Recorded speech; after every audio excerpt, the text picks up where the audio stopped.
অনেক শিল্পীরা আপনার গান করেছেন, রুনা লায়লা, সাবিনা ইয়াসমিন থেকে শুরু করে আমার ধারণা কেউ বাকি নেই। তো সবচেয়ে ভালো কোন শিল্পী গান করলে আপনার আনন্দ লাগে? আমি সত্যি আমার কাছে আসলে নাম না, এক্ষেত্রে হচ্ছে যে গাইতে পারে। ধরা যাক কোনো একজন জীবন হয়তো গানই করেন নাই, কিন্তু সে যদি তার সর্বোচ্চ লেভেলের গায়কী দিয়ে গানটাকে হৃদয়ে ধারণ করে এভাবে গাইতে পারেন, ওটাই আমার প্রিয় হয়ে ওঠে।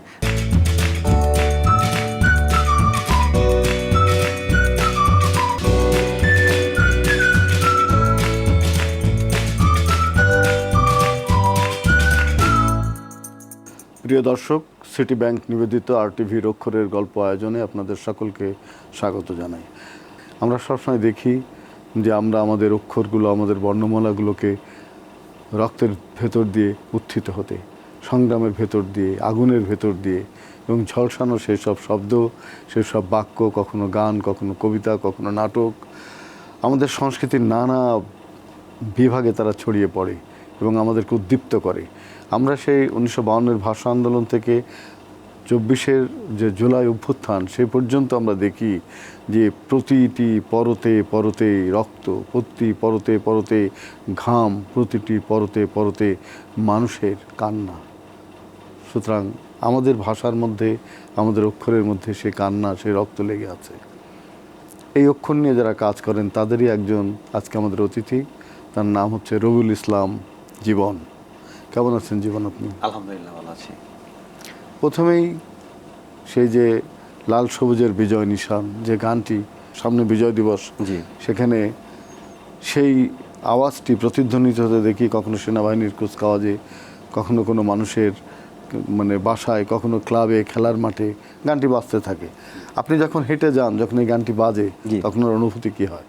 এটা আসলে অনন্য একটা অনুভূতি। যে আমি যখন লিখেছিলাম গানটি 2011 সালে, ক্রিকেট বিশ্বকাপ হয়েছিল বাংলাদেশে, খুব দ্রুত যে গানটা মানুষ গানটাকে এত আপন করে নেবে, এটা আসলে আমি তখন আসলে বুঝতে পারিনি। সুর দিয়েছিল কি? সুর ছিল আরফিন রুমি এবং গেয়েছিলেন দুরবিন ব্যান্ড। আরফিন রুমি, কাজী শুভ, শহীদ এবং চায়ুব শাহরিয়ার। কালকে যেমন ফেসবুকে একজন আমাকে পোস্টে লিখেছিলেন যে এটা একটা চিরকালীন গান হয়ে গেছে। আমাদের লুৎফর হাসান নামে এক ভাই আমাকে কমেন্ট করেছিলেন যে খেলার মাঠে বাংলাদেশ ভারত ম্যাচে উদযাপন হয়েছে এই গানটা দিয়ে। এই যে ফুটবলে জিতলো বাংলাদেশ 22 বছর পর, জি, ভারতের সঙ্গে, জি, এইখানেও তো এই গানটা দিয়ে উদযাপন হয়েছে। আমি নিজে মাঠে ছিলাম, এটা একটা অসাধারণ একটা অনুভূতি। তো এরকম ঘটনা আরও হয়েছে যে 2011 সালের ঢাকায় আর্জেন্টিনা এবং নাইজেরিয়ার একটা প্রীতি ম্যাচ হয়েছিল। তো ওখানে খেলা শুরু হয়েছিল এই গানটা প্লে হওয়ার পরে। এটা একটা অসাধারণ একটা অনুভূতি ছিল। পরে আমি নিজে শ্রীলঙ্কা, দুবাই, আবুধাবি এই মাঠগুলোতে আমি এই গানটা শুনে এসেছি নিজে। বাংলাদেশের ম্যাচ চলছে। সবচেয়ে বড় যে সমস্যা, একজন গীতি কবির, যিনি গান লেখেন, জি, যে গায় তার নামটা খুব ফাটে, জি, হ্যাঁ, যে লেখে তার নামটা অতটা সামনে আসে না। জি, কিন্তু যখন বাজে তখন তো একটা অনুভব হয়। হ্যাঁ, অবশ্যই। হ্যাঁ, তো এই যে গায়কের নামের সাথে সাথে নামটা যায় না, তো খারাপ লাগে না? না, এটা একটা অভ্যাস এবং অভ্যস্ততায় পরিণত হয়েছে। কারণ যে আমি তো গায়ক না, আমি তো পিছনের মানুষ। আমি লিখি, আমি তো লিখেছি, এটাকে আমি ওন করি, কিন্তু এটাকে আমি প্রেজেন্ট করছি না। প্রেজেন্ট তো একজন শিল্পী করে, শিল্পীর কণ্ঠের মাধ্যমে এটা পরিবেশিত হয়েছে। তো আমি যেহেতু পরিবেশনার দায়িত্বে নাই, তো সুতরাং আমাকে ওই আক্ষেপ করে আসলে কখনো কখনো গীতিকার বা গীতি কবি গানের শিল্পীর চেয়ে অনেক বেশি গুরুত্বপূর্ণ হয়ে ওঠে, যেরকম গাজী মাজহারুল রহমান। এখন কে গাইছে সেটা বড় কথা না, গানটা লিখেছে কে সেটাই বড় কথা হয়ে এখন প্রতিভাত হচ্ছে। সুতরাং কোনো এক সময় নিশ্চয়ই আমরা দেখবো যে রবিউল ইসলাম জীবন গানটি লিখেছে, সেটি আগে বলবে, তারপরে গায়কের নাম। আমার যতটুকু ধারণা এবং আমি জানি যে তরুণদের ভেতরে রবিউল ইসলাম জীবনের নামটি বেশ ভালোভাবে প্রতিষ্ঠিত এবং ভবিষ্যতে প্রতিষ্ঠিত হতে থাকবে। অনেক শিল্পীরা আপনার গান করেছেন, রুনা লায়লা, সাবিনা ইয়াসমিন থেকে শুরু করে আমার ধারণা কেউ বাকি নেই। তো সবচেয়ে ভালো কোন শিল্পী গান করলে আপনার আনন্দ লাগে? আমার কাছে আসলে নাম না, এক্ষেত্রে হচ্ছে যে গাইতে পারে। ধরা যাক কোনো একজন জীবন হয়তো গানই করেন নাই, কিন্তু সে যদি তার সর্বোচ্চ লেভেলের গায়কী দিয়ে গানটাকে হৃদয়ে ধারণ করে এভাবে গাইতে পারেন, ওটাই আমার প্রিয় হয়ে ওঠে। আমার এমন অনেক গান আছে যে হয়তো কোটি কোটি মানুষ গানটা শুনেছে, অনেক জনপ্রিয়, কিন্তু সেটা হ্যাঁ ভালো লাগে, একটা অনুভূতি আছে। কিন্তু শিল্পের জায়গা থেকে যখন সত্যিকার একটা গান হয়ে যায়, সেটা যদি 5 জনে শুনে, সেটা আমার ভালো লাগে। কোটি কোটি মানুষ যখন গান শুনছে, তখন কি মনে হয় যে এই গানগুলো অনেক দিন ধরে টিকবে, কিংবা কোন গানটা অনেক দিন ধরে টিকে থাকতে পারে, সেটা কি বোঝা যায়? শুধু জনপ্রিয়তা দিয়ে যাচাই করা যায়? না, জনপ্রিয়তা কখনো কখনো জনপ্রিয়তা সাময়িকও হতে পারে, কিন্তু আমার যদি লেখায় যদি একটা ফিলোসফি থাকে, আমার গায়কিতে যদি সেই জিনিস থাকে এবং টোটাল পরিবেশ, জীবনবোধটা যদি হ্যাঁ জীবনবোধ থাকে, আমি সময়কে ধরতে পারি, আমার আশপাশকে ধরতে পারি, পরিবেশকে ধরতে পারি, মানুষের মনন সব কিছুকে যদি আমি একসাথ করে আমি লিখতে পারি, একটা কম্বিনেশন ঘটাতে পারি, এবং ওই মাত্রাটা যদি থাকে, তাহলে আমি মনে করি এটা টিকবে। আপনার টোটাল গান কি 500-র বেশি? আমার টোটাল গান 1000-এর মতো, এবং হচ্ছে এর মধ্যে সিনেমায় আমার গান 40-50টার মতো হবে, আর বাকিগুলো ক্যাসেটে, সিডিতে, তারপর হচ্ছে মিউজিক ভিডিও, নাটকে, বিভিন্ন থিম সং। যখন সিনেমাতে যায় তখন কিন্তু অর্ডারই গান, যে এই সিকোয়েন্স, এই সিকোয়েন্সে গল্প এর মধ্যে তোমাকে বানাতে হবে। একদম একদম তাই। তো সেইটা কি আপনার কাছে খুব স্বাচ্ছন্দ্য মনে হয়, না একটু কষ্টকর? কষ্টকর না, চ্যালেঞ্জিং, কিন্তু এই চ্যালেঞ্জটার একটা লাভ আছে। লাভটা হলো যে আমি যখন লিখি, আমি তো আমার ভাবনাটাকে প্রতিষ্ঠিত করি, তুলে ধরি, কিন্তু যখন সিনেমায় হয় তখন হচ্ছে আমাকে একটা গল্প দিচ্ছে, তো গল্পটা তো আমার জন্য নতুন। তো আমি যখন গল্পের ভিতরে ঢুকছি, গল্প অনুসারে লিখছি, তখন কিন্তু আমি নিজেও কিন্তু একটা নতুন একটা গল্প পেয়ে গেলাম, নতুন একটা ভাবনা পেয়ে গেলাম, সেটাকে আমি লেখার মাধ্যমে তুলে ধরছি। তো এইটাতে কিন্তু লেখক হিসেবে আমার এটা একটা লাভ। আপনি যখন গান লেখেন তখন কি মনে মনে গান করেন, গুনগুন করে গেয়ে ওঠেন? আমি খুবই বেসুরো, গাইতে পারি না, কিন্তু আমার তো একটা তালে গাইতে হয়, বা ওইভাবে অবশ্যই করি, ওইভাবে আমি মেপে মেপে গুনে গুনে প্রকাশ করার চেষ্টা করি, কিন্তু আমার সুর এলা না, আমার কণ্ঠটা। এটা গান চেষ্টা করে দেখেন তো, হয় নাকি? না, আমার মানে আমি এই জন্য চেষ্টা করি না, কারণ আমার মনে হয় গানটা যদি সুর না থাকে গান গাওয়া উচিত না। হ্যাঁ, নিজের জন্য গাওয়া যায়, বাট অফিসিয়ালি গাওয়া একটু কঠিন। হ্যাঁ। আপনার আইডলকে গান লেখার ক্ষেত্রে? এইটা আমার আসলে আমি যখন থেকে লিখি, মোটামুটি আমার সময়ের চেঞ্জ হয় আইডল। ধরা যাক, এখন যদি নতুন কোনো একজন, তার একটা লেখা আমার ভালো লাগে, একটা লাইন ভালো লাগে, আমি তাকে এই সময়টার জন্য তাকে আমি ফলো করব, বা তাকে শেখার চেষ্টা করব, বোঝার চেষ্টা করব, যাতে ওখান থেকে আমি ডেভেলপ করতে পারি। তো অবশ্যই গাজী মাজহারুল আনোয়ার, মোহাম্মদ রফিকুজ্জামান, মানে এরকম যারা সিনিয়র আছেন বিভিন্ন সময়ে বা আমাদের প্রজন্মের, আমি সবার লেখাই ভালো যে লেখাগুলো থাকে এটাকে আমি ফলো করি, এবং ওখান থেকে গান লেখার জন্য যে একটা ছন্দ, জি, মানে একটা ছন্দবোধ দরকার, যে বাংলা কবিতা কিংবা বাংলা গানের যে ছন্দগুলো আছে, সেগুলো কি আপনি শেখার চেষ্টা করেছেন, না ইনস্ট্যান্ট এসে গেছে? এটা আসলে আমি কিন্তু প্রথমে লেখায় মানে সরাসরি গান লেখা শুরু করেছি, কিন্তু তখন ক্যাসেটে দেখে মাপতাম, যে শব্দ গুনতাম, লাইন গুনতাম এভাবে। তো এরপরে আমরা ওই যে লিখতে লিখতে বিভিন্ন জিনিস ফলো করতে করতে, সুর শুনতে শুনতে, এটা মানে এখন বুঝে ফেলেছেন? হ্যাঁ, এখন অভিজ্ঞতার ভেতর দিয়ে। আমাদের পাশের দেশ, সেখানে নচিকেতা ও সুমন, এরা কিন্তু গান লেখে এবং নিজেরাই সুর করে, নিজেরাই গায়, একদম, তাই না? তো আমাদের দেশের ট্রেন্ড ছিল যে বাইরের লোকেরা গান করলে সেগুলোই ভালো, আমাদের শিল্পীদের অতটা মানে তারা খেয়াল করতো না কিংবা আমলে নিত না। এখন অবস্থাটা কি? এখন এই মুহূর্তে আমরা একটু কালচারালি বা মিউজিকের জায়গা থেকে একটু, আমার মনে হয় একটু আমরা পেছনে আছি এই মুহূর্তে, নানানবিধ কারণে। নিশ্চয়ই আমি আশা করি আরও ঠিক হয়ে যাবে। বাট আমাদের দেশে দেখেন, আমরা যদি সিনেমার কথা বলি, লাস্ট কয়েকটা বছরে দুর্দান্ত সব সিনেমা কিন্তু আমাদের এখানে হয়েছে, যদিও সংখ্যায় খুবই কম। এবং নাটকের কথাও বলি, আমরা নাটকে দেখি যে কলকাতার বা বাইরের মানুষজন খুবই প্রশংসা করে বাংলাদেশের নাটকের। কিন্তু আবার আমাদের এবং মিউজিকের কথাও যদি বলি, যে অনেক ডেভেলপিং, অনেক গান, ভালো ভালো গান হচ্ছে, কিন্তু সমস্যা যেটা, ধরা যাক আমাদের কোনো একটা গান বা কোনো একটা এই ধরনের সৃষ্টিকর্মকে আপনি হয়তো 100-তে 80 দিবেন, কিন্তু প্যারালালি আরেকটা হয়ে যায় যেটাকে আপনি 100-তে 10 দিবেন, মানে মুশকিলটা হয়ে যাচ্ছে এখানে। তো যার কারণে মানুষ অনেক সময় কনফিউজড হয়ে যায়, সেটা গান হোক, নাটক হোক, সিনেমা হোক। ধরা যাক একটা নাটক কেউ একদম এই ক্লাস বানিয়েছে, খুবই সুন্দর, চারিদিকে মানুষ খুব প্রশংসা করতেছে, এবং এইটা একটা সমাজের মধ্যে একটা অনুপ্রেরণা জাগাচ্ছে, কিন্তু আরেকজন হয়তো ওইটাকে ফলো করে বা আরও একদমই লো জিনিস নিয়ে একটা বানিয়ে ফেলছে, তখন হচ্ছে ওইটাও তো কারো না কারো সামনে চলে যায়। তো আমাদের এই ব্যালেন্সটা যদি আমরা করি, এবং এটা বিবেকের মানে বিবেকবোধ থেকে আমরা যদি একটু সচেতন হই, যে আমরা কাজ করার সময় সঠিক কাজটা, ভালো কাজটা যদি প্রত্যেক জায়গা থেকে করি, তাহলে ভালো লাগবে আর কি। হয়তো দেখা গেল যে ইউটিউবে এরকম 20টা কন্টেন্ট আছে, এখন 10টা ভালো, কিন্তু 10টা যদি খারাপ হয়ে যায়, তখন তো মানুষ তো দুইটার সাথে মিলায় একটা তুলনা করে ফেলে। কিন্তু 10টাই যদি আমার ভালো হয়, মানে উপস্থাপন করার মতো হয়, তখন তো ভালো দিকটাই বেশি চোখে পড়ে। জীবন, গান লেখার যে প্রেরণা, সেটা কোথায় থেকে পেলেন? মানে এটা কি আপনার ইনস্ট্যান্ট আসলো, নাকি আপনার কোনো বন্ধু বান্ধব লিখতো, না গান শুনতে শুনতে লেখা শুরু হলো? আমার ভিতরে কিছু হাহাকার ছিল, ব্যথা ছিল, দুঃখবোধ ছিল। সেটা হলো, প্রেমে ব্যর্থ হয়েছিলেন? না, আমার বয়স যখন মাত্র 4 বছর, তখন হচ্ছে আমার বাবা মারা যায়। আচ্ছা, তো আমার ছোট ভাই ছিল পেটে, বাবা মারা যাওয়ার 4 মাস পর ওর জন্ম হয়। তখন থেকেই এক ধরনের একটা আমার স্ট্রাগলের মধ্যে যাওয়া, এবং আমি হচ্ছে গ্রামের একটা ছেলে, আমি যখন ক্লাস 1-এ পড়ি তখন থেকে আমি ইনকাম করি, মানে এরকম। তো আমার একটা যুদ্ধ ছিল। এরপরে আমি এসএসসি পাশ করে মামাদের অনেক সহায়তা ছিল, চট্টগ্রাম যাই কমার্স কলেজে পড়ি। ওই সময়টাতে আমি গানকে আরও বেশি ফিল করলাম। আসিফ আকবরের গান বা অন্যান্য সমসাময়িক যত জনপ্রিয় শিল্পীদের গান প্রচুর শুনতাম, যেহেতু আমার একটু ব্যথা আছে। আর হচ্ছে বন্ধুবান্ধব সবাইকে ছেড়ে যাওয়া, মাকে ছেড়ে যাওয়া, আমি আসলে পড়াশোনা করতে পারবো কিনা, আমার লাইফটা আগাবে কিনা, এই ধরনের টেনশন ছিল আমার মধ্যে। প্রিয় দর্শক, আপনারা দেখছেন সিটি ব্যাংক নিবেদিত RTVর অক্ষরের গল্প। যাব বিরতিতে, আশা করছি থাকবেন আমাদের সঙ্গে।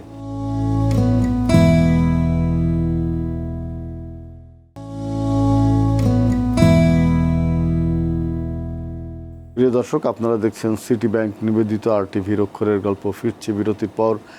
আমাদের সঙ্গে আছেন রবিউল ইসলাম জীবন, দেশের বিখ্যাত কবি, গীতিকার।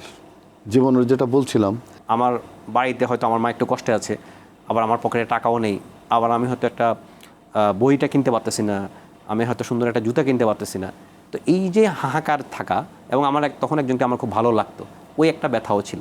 তো সব কিছু মিলে আমার মনে হয় আমার সময় এবং জীবনবোধ, পরিবেশ, সব কিছু মিলে লেখাটা আমার মধ্যে চলে আসে, অটোমেটিক চলে আসে। জীবন, আমরা লক্ষ্য করি যে অনেক সময় আমাদের শিল্পীরা ভারতের পশ্চিমবঙ্গের শিল্পীদের গান গায়, তাদের লেখকদের গান করে। যখন পশ্চিমবঙ্গে আপনার গান শিল্পীরা গায়, তখন আপনার কেমন লাগে? এটা আমি অনন্য একটা অনুভূতি যে আমি আমার দেশের গণ্ডি ছেড়িয়ে বাহিরের কোনো একজন শিল্পী যখন আমার কথাটাকে তার কণ্ঠে নিচ্ছে, সেটা আমার মনে হয় একই সাথে আমার দেশটাকেও নিচ্ছে, দেশটাকেও সে ধারণ করছে।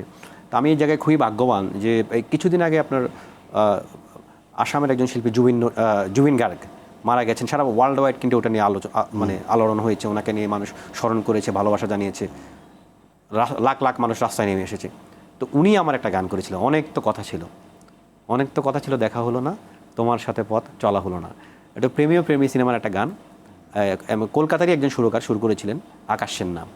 তো ওই গানটা, এবং গতকালকেও মানে ওখানে কলকাতার অনুষ্ঠানে একজন গাচ্ছে গানটা, আমাকে একজন ভিডিও পাঠিয়েছে। তো এইটা আমার মনে হয়, ওনাকে আপনার নাম বলে? আমার যে সুরকার যিনি, উনিও বিভিন্ন অনুষ্ঠানে গাইলে বলে, ওরাও হয়তো বলে কিনা সব জায়গায় তার খেয়াল করা হয়ে ওঠে, নিজেদের পুরো চালিয়ে দিচ্ছে। না না না না। এবং যখন ফেসবুকে পোস্ট করেছে তখন আবার আমার নাম দিয়েছে লেখা, রবিউল ইসলাম জীবন। তো এই জুবিন গার্গের কথা বললাম। তো বলিউডে এই মুহূর্তে একজন আছে আরেকজন জুবিন নটিয়াল, খুবই বিখ্যাত বলিউডে এই মুহূর্তে। উনি আমার একটা গান গেয়েছেন, এইটার গানটার নাম হচ্ছে অন্তরাত্মা, শাকিব খানের অভিনীত অন্তরাত্মা সিনেমার টাইটেল গান। এবং এই গানটার সুর করেছেন আরেকজন একদম ইন্দ্রদীপ দাশগুপ্ত, কলকাতার, এবং উনি হচ্ছে শ্রেয়া ঘোষাল, অরিজিৎ সিংয়ের 70-80% হিট গান এবং কলকাতার সেরা সব গানগুলার হচ্ছে উনি সৃষ্টি, ওনার করা। তো ওনার সাথে আমার কাজ করার সুযোগ হয়েছিল দুইটা গানের, একটা গান এটা ছিল, আর একটা গান একই সিনেমায় করেছিলেন ন্যান্সি এবং পিন্টু ঘোষ। এছাড়া কলকাতার রূপঙ্কর, রূপম ইসলাম, শুভমিতার আমি 4-5টা গান করেছি। ইমন চক্রবর্তী বাংলাদেশের প্রথম বাংলা গান করেছে, বাংলাদেশের গান আমার লেখা ছিল। তো এইটা আমার জন্য খুবই, মানে আমাকে এগুলো অনুপ্রেরণা দেয়, এবং যে আমি হয়তো এই সব গানের মাধ্যমে আরও বেশি নিজেকে উজ্জীবিত করতে পারবো। বিশেষ শুভমিতা যখন বাংলাদেশে আসে, উনি কোনো টিভি শোতে আমার গান করে, এটা আমার জন্য বাড়তি একটা অনুপ্রেরণা, যে চোখেরই পলকে এত কাছে কখন এলে যে তুমি। ইব্রাট টিপুর সুরসঙ্গীত, এবং শুভমিতা এবং রিজভু ওয়াহিদ গানটা করেছিলেন, 2012 সালে গানটা রিলিজ হয়েছে। এই জেনারেশনকে অনেকে বলে যান্ত্রিক, আবেগহীন, তারা প্রযুক্তির সঙ্গে যাচ্ছে, কিন্তু আপনার গান যখন তারা কণ্ঠে নেয় কিংবা তারা শোনে, তারা কিন্তু মোহিত হয়। যেরকম কেউ জানে না, কেউ না জানুক, কেউ না জানুক। এই যে গানটা তরুণরা নিয়েছে, আমি জানি যে অসংখ্য তরুণরা এই গানটা শোনে এবং তাদের হৃদয়ের গান। এই আবেগহীন জেনারেশনকে আবেগী করে তোলার ক্ষেত্রে আপনার গানের একটা বড় ভূমিকা আছে। আমাদের মিডিয়াগুলো, আমি বলি আমাদের যে অনেক চ্যানেল, এসব চ্যানেলে প্রপারলি কি আপনাদের গান, যারা ভালো গান লিখছে বা গান গাইছে, তাদেরকে উপস্থাপন করে? না, এটা আসলে প্রপারলি হয় না। তাদের হয়তো বাণিজ্যিক ব্যাপার থাকে, আমরা তো পেছনের মানুষ, বাণিজ্যিক ব্যাপার থাকে, আরও নানানবিধ মনে হয় ব্যাপার থাকে। আর আমরা যেহেতু পারফরমেন্স করি না, আমরা তো শুধু কথাই হয়তো বলতে পারবো, ওই জায়গা থেকে হয় না। বাট যদি এরকম চিন্তা চ্যানেলগুলো থেকে আর করা হয়, আমি মনে করি শুধু আমি না, আমার মতো আরও যারা আছে, আমরা যদি প্রত্যেকে উজ্জীবিত হই, তাহলে আমরা সবাই সবার জায়গা থেকে আরও ভালো ভালো কাজ দেশকে উপহার দিতে পারবো। একটা গান লিখে কয় টাকা পাওয়া যায়, কত সম্মানী দেয়? এটা আমি এটা অফিসিয়াল না বলি, বাট এইটা সম্মানীটা আমি শুধু এটাই বলি, আমার যে 1000-এর মতো গান এবং আমি রেগুলার গানে এবং বাংলাদেশের গত এক যুগে যারা খুবই অ্যাক্টিভলি কাজ করছে তাদের মধ্যে আমি একজন, যে গানের সংখ্যা বা সাফল্য বা মানুষ সেটা জানে। তো যে আমি নিজে আমাকে একটা চাকরি করতে হয় এটার সাথে সাথে। আর হচ্ছে যে যেহেতু গানটা সে লিখতে চায়, একজন লেখক, আপনি নিজে লেখক, আপনি সেটা ভালো করেই জানেন, লিখতে না পারলে তো আসলে লেখকের কোনো আনন্দ নাই। তো লেখক মূল আনন্দ দেখো যে লেখার মধ্যে, পয়সার কথা আসলে ওইভাবে ভাবে না। তো যার কারণে আমাদের ওই সিস্টেমটা এভাবে ডেভেলপ হয় নাই। একজন গায়ক সে যখন গান করে অনেক তরুণীরা কিন্তু তার প্রেমে পড়ে যায়, হ্যাঁ, তাই না? গানের কণ্ঠের সুরে মোহিত হয়ে যে গান লিখছে তার প্রেমে কি পড়ে? হ্যাঁ, পড়ে। তার মানে আপনার অভিজ্ঞতা আছে। পরে লেখা আসলে তো লেখা তো যখন নামটা জেনে ফেলে, যেটা জীবনে হ্যাঁ লেখা জেনে ফেলে, আর এখন তো ফেসবুক সোশ্যাল মিডিয়া। আপনার প্রেমিকাকে আপনার ফোন দিয়ে বলে যে জীবনে এই গানটা ভালো লিখেছো? প্রেমিকা এরকম না, বাট আসলে গানটা তার প্রেম আর কি। বলে অনেকে হয়তো গান ভালো লেগেছে, প্রশংসা করে, কমেন্ট করে। আপনার স্ত্রী কি বলে, গানটা আমার এখন লিখো না কারণ মেয়েরা তোমাকে বেশি ফোন করছে? না, আমার স্ত্রী গানের প্রতি খুব বেশি আগ্রহ নেই, সত্য কথা। সে তার মতো অত বেশি আগ্রহ নেই আমার। আপনার সন্তান কয়টা? একটা। আমার একটা সন্তান, নাম হচ্ছে মাইজা ইসলাম রিদা। তার বয়স এই মুহূর্তে 3 বছর 4 মাস। এবং আমি খুবই হ্যাপি পারসন ওই জায়গা থেকে। আমি ছোটোবেলা থেকে, যেহেতু আমি অনেক স্ট্রাগল, অনেক কিছু দেখে আসছি লাইফে, আমার হচ্ছে যে ভালো থাকতে হবে। আমার থিওরি হচ্ছে এটা। আমি খেলা দেখি, গান লিখি, আর হচ্ছে মানুষের সাথে সুন্দর সময় কাটাতে পছন্দ করি। এই কারণে যে মৃত্যু নিশ্চিত। আর আমার রিসেন্টলি পৃথিবী দেখার শখ খুবই, যে বাকি জীবনে যদি আমি কখনো সুযোগ পাই, কেউ আমাকে সুযোগ দেয়, আমাকে কেউ যদি বলে যে ভাই আমি আপনাকে একটা গিফট করতে চাই, আপনি কী নেবেন, তখন আমি বলবো যে আপনি আমাকে কোনো একটা দেশ দেখান। আমার এটা স্বপ্ন। কারণ যেখানে মৃত্যু নিশ্চিত, আমরা ভেদাভেদ, হানাহানি, ঘৃণা, হিংসা এগুলা যদি যত বেশি করব, তত নিজের অশান্তি, পরিবারের অশান্তি, সমাজের অশান্তি, দেশের অশান্তি। পৃথিবীকে না দেখে মরতে চান না? হ্যাঁ, না, পৃথিবী দেখার খুবই ইচ্ছা, যদি আল্লাহ পাক বাঁচিয়ে রাখে, দেখতে চাই। পৃথিবীর শেষ প্রান্ত যে রাস্তা, নরের একদম শেষ মাথায়, তারপরে আর কেউ যেতে পারে না। রোড 74 মেবি, আমার নামটা এই মুহূর্তে নামটা মনে নেই রোডের। ওই জায়গায় যাওয়ার ইচ্ছা আছে? সুযোগ পেলে কেন না। আমি মাত্র 4টা দেশ গিয়েছি পৃথিবীর, এবং মজার বিষয় হচ্ছে সবগুলো খেলা দেখার জন্য। এবং আমি পৃথিবীর ভাগ্যবানদের জন্য মধ্যে একজন, যে আমি আর্জেন্টিনা যে বিশ্বকাপটা জিতলো 36 বছর পর কাতারে, আমি সেটার ফাইনাল দেখেছি এবং 2টা সেমিফাইনাল দেখেছি। মেসি বিশ্বকাপ নিয়েছে, আমার পছন্দের প্লেয়ার, প্রিয় প্লেয়ার, সেটা আমি দেখে এসেছি। এবং পেনাল্টি শ্যুটটাও আমার সামনেই হয়েছে, আমি ওই বারের পেছনে ছিলাম। আমি খুবই ভাগ্যবান আর কি সব ক্ষেত্রে। আমরা টেলিভিশনে যেভাবে মেসিকে দেখি, আপনি তো একদম সামনে থেকে আমি সামনে থেকে দেখেছি। এবং আমি মেসির মোট 3টা ম্যাচ, দেশে একটা, আর ওয়ার্ল্ড কাপের সেমিফাইনাল, ফাইনাল, 3টা ম্যাচ আমি মাঠে দেখেছি মেসিকে। প্রত্যেকটা শিল্পীরই কিন্তু একটা গোল থাকে। আপনি যখন ভালো গান লেখেন তখন সেটা যখন গোল হয়ে যায়, জি হ্যাঁ, অর্থাৎ আপনি অনেক বেশি যখন ভাইরাল হতে থাকে, তখন তো একটা গোল দেওয়ার মতোই। একদম। আপনার প্রিয় ফুটবলার কি মেসি? আমার মেসি অনেক ফেভারিট, কিন্তু আমাকে আমার একটু হৃদয়ের মধ্যে একটু আলাদা করেছে ডিমারিয়া। এই কারণে, ধরেন মেসিকে তো সারা পৃথিবী চেনে, অনেক বেশি তারকা খ্যাতি, সবাই ভালোবাসে, সিম্পল, তাকে চেনেও বেশি। কিন্তু আমার কাছে ডিমারিয়াকে মনে হয় পেছনের নায়ক। তা আমাকে যদি পৃথিবীর কোনো তারকার সাথে আমাকে যদি কেউ বলে যে আপনাকে আমি দেখা করার সুযোগ দেবো, কার সাথে দেখা করবেন, আমি বলবো ডিমারিয়ার সাথে দেখা করবো। কারণ আমার কাছে মনে হয় যে এতটা ভালোবাসা, ভালোবাসার ঊর্ধ্বে চলে গেছে ডিমারিয়া। তার যে ডেডিকেশন, বছরের পর বছর থেকে সে যেভাবে খেলেছে, এবং তার যে পার্সোনালিটি, সব কিছু মিলে আমি মেসি তো অবশ্যই সেরা, কিন্তু ওই যে ব্যক্তিত্বের জায়গায় কোথায় যেন একটা হাহাকার আমার ডিমারিয়ার জন্য মনের ভিতরে জেগে ওঠে, কোথায় যেন একটা অন্যরকম একটা আবেগ কাজ করে তার জন্য। আমরা জানি যে একজন ক্রীড়া তারকা, একজন চিত্র তারকা, একজন সঙ্গীত তারকা, কিন্তু কেউ বলে না যে একজন গীতি তারকা কিংবা গীতি কবি তারকা। সুন্দর শব্দ বললেন, কিন্তু ভালো লাগলো, গীতি তারকা, তাই না? ভালো লাগলো। গীতি তারকা এটা তো আনা দরকার। আমি তারকা শব্দটা আমার খুব একটি পছন্দ না, আমার নিজের পার্সোনালি। আমরা পছন্দ না করি, পাবলিক তো পাবলিক পছন্দ করে। আমার হচ্ছে কি, অনেক সময় আমরা অনেক তারকাকে দেখি, সে হয়তো কাজে পরিচিতিতে তারকা, কিন্তু আমি পরিচিতিতে তারকা হতে চাই না। আমি চাই যে কাজ এবং হচ্ছে দায়বোধ। আমি কাজ করে গেলাম, টাকা কামালাম, তারকারা হয়তো ব্যাংকে রাখলাম, নিজে অনেক কিছু করলাম, এটা আমার মনে হয় খুব বেশি এফেক্ট করে না। কিন্তু সাথে সাথে যদি আমি একটু দায়িত্ব নিতে পারি, কিছু মানুষকে যদি পথ দেখাতে পারি, কিছু না করে হলো যদি একটা কথা বলে যদি তাদের লাইফে আমি একটু ভূমিকা রাখতে পারি, তাদেরকে আমি সুন্দর কিছু দিতে পারি, আমার মনে হয় সেটাই তো থাকে। সেটার কারণে মানুষ তাকে মনে রাখে। কিন্তু তার কত কোটি টাকা আছে, সে কতটা জনপ্রিয় ছিল, এটা আসলে মানুষ কমই মনে রাখে, তার কাজটাকে মনে রাখে। কেমন বাংলাদেশ দেখতে চান? আমি যেমন বাংলাদেশ দেখতে চাই, এটা আসলে বাংলাদেশের সব মানুষ চায় কিনা আমি জানি না। আমি চাই যে আমরা আসলে এক হয়ে থাকি। ধরা যাক এক হয়ে থাকা শক্তিটা বেশি। আমি বিশেষ করে রাজনৈতিক নানা রকম হয়, তা আমি আসলে ঘৃণা, হিংসা এটা চাই না। আমি চাই যে এই দেশে আসলে যারা এই দেশের নাগরিক, প্রত্যেকেরই এই দেশের বাঁচার অধিকার, থাকার অধিকার আছে প্রত্যেকের। ইনক্লুসিভ। হ্যাঁ, ইনক্লুসিভ, সবাই তো থাকবে। আমি তো আসলে এখান থেকে কাউরে বের করে দিতে পারবো না, সেটা যেই দলেরই হোক, যেই মতেরই হোক। তো আমরা যদি সবাই যদি একটু যদি অন্যকে সহ্য করি, অন্যকে প্রতিহিংসা নয়, ভালোবাসা। হ্যাঁ, প্রতিহিংসা দিয়ে তো আসলে কিছু লস। কারণ আমি প্রতিহিংসা দেখাবো, সে সুযোগ পেলে সে দেখাবে, এবার কিন্তু ধ্বংস অনিবার্য। তো আমি যদি ভালোবাসা দেখাই, যতটুক পারা যায় একদম মানে আমার ঘৃণাটাকে আমি যত মিনিমাইজ করতে পারবো, ভালোবাসাটাকে যত বেশি রেজ করতে পারবো, আমার মনে হয় এটা আমাদের দরকার জাতি হিসেবে। নাহলে আমরা কখনোই বড় হতে পারবো না। এবং আমাদের সমাজে অনেক অনিয়ম, সেটা ট্রাফিক সিগন্যাল থেকে আমরা শুরু করি, মানে নানানবিধ। তো এটা যদি আমরা পজিটিভ চিন্তা না করি, তাইলে কিন্তু কখনোই আমরা পরিবর্তন হতে পারবো না। অনেক ধন্যবাদ রবিউল ইসলাম জীবন, আপনার চমৎকার, আপনি বলেনও ভালো, কারণ আমার ধারণাতে আপনি পড়াশুনো করেন এবং বিশ্ব দেখার যে বিশ্ব ঘুরে দেখবো আমি অথবা বিশ্বজগৎ দেখবো আমি আপনাদের মুঠোয় পড়ে, নজরুল সে কবিতার মতো। আপনি ভালো থাকবেন। আপনার মেয়ে কি গান করবে নাকি গান লিখবে? না, ফ্রিডম, ও যা খুশি করবে। বাট আমি আপনাকে অনেক ধন্যবাদ, আপনি আমার খুবই পছন্দের একজন উপস্থাপক। আপনার প্রোগ্রামে এসেছি এবং এটাও আমার জন্য আমি মনে করি একটা অভিজ্ঞতা। এখান থেকে আমি অনেক কিছু শিখতে পারবো। অনেক ধন্যবাদ রবিউল ইসলাম জীবন। প্রিয় দর্শক, জীবনের কাছে আমরা তারুণ্যের গল্প শুনলাম। এই তরুণরা কী চায়, তরুণরা কী ধরনের মানসিক ভাবে বেড়ে উঠছে, যেই মানসিকতার মধ্যে রবিউল ইসলাম জীবনের গান খাপ খেয়ে যাচ্ছে এবং সেই গানগুলো গীত হচ্ছে আমাদের বিজয় দিবসে, আমাদের খেলার সময়ে। তো এরকম একজন তরুণ আমাদের দেশের সম্পদ, আমাদের অহংকার।